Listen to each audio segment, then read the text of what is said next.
پہلا سوال میں آپ سے جاننا چاہوں گا کہ آپ کی 22 سال جو سٹرگل رہی ہے اس میں ایک کی ورڈ تھا جس کو احتساب کہتے ہیں، اور آپ نے جتنا لاسٹ فیو ایئرز میں سٹرگل تھا وہ بھی احتساب پہ چلتا رہا، لیکن آپ نے این آر او دیا میاں نواز شریف کو اور آپ کی کابینہ نے انہیں باہر جانے کی، ایک کنوکٹڈ شخص کو باہر جانے کی اجازت دی. کیا یہ این آر او نہیں تھا؟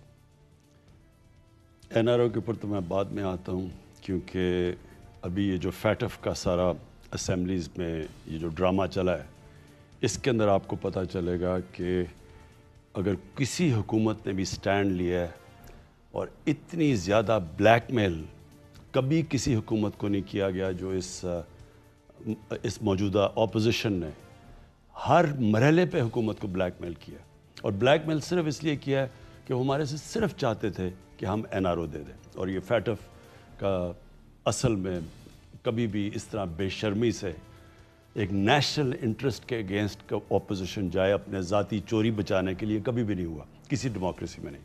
لیکن میں پہلے میاں نواز شریف پہ آتا ہوں. دیکھیں، پرابلم یہ ہے کہ پاکستان کی ایک تاریخ ہے.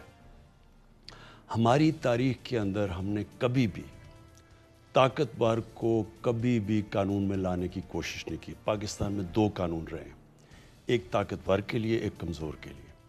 اور وہ جو فیمس جسٹس منیر کا فیصلہ تھا 1950s میں، جب انہوں نے مارشل لاء کو جسٹیفائی کیا، وہ بڑا وہ فیصلہ اس لیے تھا کہ وہ شو کیا کہ مائٹ از رائٹ، کہ جس کے پاس طاقت ہے عدلیہ بھی انہی کے ساتھ جاتی تھی. اور یہ پھر کانسٹنٹلی آیا، پھر جنرل ضیاء الحق کے دور میں پھر یہی عدالت کے اندر دیکھا گیا کہ عدالت کانسٹیٹیوشن کے ساتھ نہیں گئی بلکہ طاقت کے ساتھ گئی. اور یہ اگر آپ سارا ہمارا 1985 کے بعد جو کرپشن کے اندر تباہی مچی ہے نان پارٹی بیس الیکشنز کے اندر، جدھر جنرل ضیاء الحق نے اس کو پیپلز پارٹی کو باہر کرنے کے لیے نان پارٹی بیس الیکشن کروائے، لوگ الیکٹ ہو کے آ گئے. اب وہ الیکٹ ہو کے آ گئے تو ان کو پارٹی میں کیسے بنانا تھا؟ پیسے دے کے. ادھر سے رشوت شروع ہوئی، کرپشن یعنی بڑھتی گئی پاکستان میں. اور آپ اگر وہاں دیکھیں تو میں صرف مثال دوں گا آصف زرداری کی، کہ اس کو نواز شریف نے، ان کی گورنمنٹ نے 2 دفعہ جیلوں میں ڈالا. وہی آصف زرداری جیل میں ہوتا تھا جب وہ ان کی گورنمنٹ جاتی تھی، وہ جیل میں سے Asif Zardari prime minister house پہنچ جاتا تھا. مطلب یہ کہ جو طاقت ہے، جب آپ طاقت میں ہیں تو آپ جو مرضی کر لیں، لیکن جب آپ طاقت سے باہر نکلتے ہیں تبھی قانون اپلائی کرتا ہے، مطلب کمزور کے لیے. یہ جو سارا کیس ہوا ہے میاں نواز شریف کا، یہ ایک معاشرہ کوشش کر رہا ہے کہ طاقتور کو قانون کے نیچے لانے کے لیے. کبھی بھی ایسی چیزیں نہیں ہوئیں جو ریسنٹلی پچھلے 3-4 سال میں ہوئی ہیں. کبھی بھی اتنے بڑے طاقتور لوگ جیلوں میں نہیں گئے، ان کے اوپر کارروائی نہیں ہوئی، یہ کبھی بھی نہیں ہوا. ان کے 10 سالوں کے اندر، سوائے آخری سال نکالیں 9 سالوں میں، ان کی نیب نے ان کو بری کروایا، ان کے اوپر کیسز نہیں کیے. ان کے کیسز جو بنے ہوئے تھے، جو انہوں نے ایک دوسرے پہ بنائے ہوئے تھے کیسز، ان کیسز سے بچایا تھا نیب نے. سو لہٰذا جب ہماری یہ جو ایشو آیا نواز شریف کا، اب وہ ماحول ایسا بن گیا. پہلے تو ڈاکٹرز اوپینین آئے کہ جی وہ بچیں گے نہیں، ان کی جان خطرے میں ہے. 6 گھنٹے کیبنٹ نے ڈیبیٹ کیا کہ کیا کریں اگر ان کی اتنی برے حالات ہیں، ہیومینیٹیرین گراؤنڈز پہ بھیجیں یا نہ بھیجیں. بڑی ڈیبیٹ چلی. پھر ہم نے ڈاکٹرز اوپینین، انہوں نے آ کے ڈاکٹرز کا پورا کیبنٹ کے سامنے اوپینین رکھا. پھر اوپر سے عدالت نے ہمیں ایک جگہ کہا گیا کہ اگر ان کو کچھ ہو گیا تو وہ ہم ذمہ دار ہوں گے. اس کے بعد ہم نے پھر انڈیمنٹی، ہم نے کہا کم از کم وہ 7 ارب روپے کی میرے خیال میں کہ انڈیمنٹی بانڈ دیں کہ یہ واپس آئیں گے. شہباز شریف نے گارنٹی دی عدالت کو.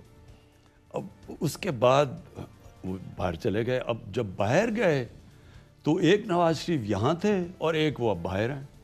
اب ہم امبیرس فیل کرتے ہیں کہ انہوں نے اب وہاں پالیٹکس بھی شروع کر دی ہے. وہ لگ رہے ہیں جب اب دیکھتے ہیں تو کچھ ہے بھی نہیں. تو میرا صرف میں اس کی ایک اسیس کروں گا، این آر او تو ہم نے نہیں دیا، ہم نے تو اپنی پوری کوشش کی جو ہم کر سکتے تھے. لیکن وہ جو ایک پورا فیٹ کمپنی پریزنٹ کی گئی ہمیں کہ ان کی اگر آپ نے کچھ کیا نہ تو ان کو وہ مر سکتے ہیں، وہ شاید پہنچ بھی نہ سکے لنڈن، وہ یہ حالات بتائے گئے. اور اس کے بعد ہمارے پہ ذمہ داری آنی تھی، تو اس کے بعد ہم نے ان کو گڈ فیتھ میں بھیجا. لیکن اب ہم سب ریگریٹ کر رہے ہیں کیونکہ جو اب وہاں بیٹھ کے وہ پولیٹکس بھی کر رہے ہیں، باتیں بھی کر رہے ہیں پولیٹیکل لیڈر سے، تو اب لگتا ہے کہ ہمارے سے غلطی ہوئی۔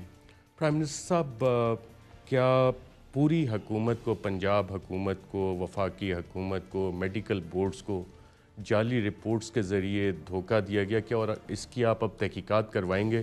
آپ کہتے ہیں این آر او نہیں دیا اور یہ سارے معاملات ہوئے، تو کیا اس کی تحقیقات ہوں گی کہ کہیں جعلی رپورٹس تو نہیں بنائی گئیں؟ دیکھیں، ڈاکٹر یاسمین ہماری بالکل وہ ہیں جو ڈائی ہارڈ ہماری نظریاتی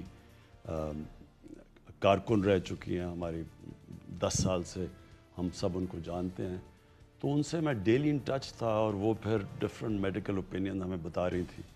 پھر میں نے ڈاکٹر فیصل جو اس وقت شوکت خانم کے چیف ایگزیکٹو اور انفیکشس ڈیزیز کے وہ ایکسپرٹ ہیں، ان کو میں نے خود بھیجا، تو ان سب نے کہا کہ دیکھیں ان کی پلیٹلیٹس کی وجہ سے تو ان کو شاید اتنا ڈینجر نہیں ہے، لیکن جو ریلیٹڈ بیماریاں ہیں ان کے ساتھ، اور انہوں نے کوئی 4-5 بیماریاں گنی، تو انہوں نے کہا کہ اگر ان کو ہم دیکھیں تو پھر ان کی جان خطرے میں آ سکتی ہے۔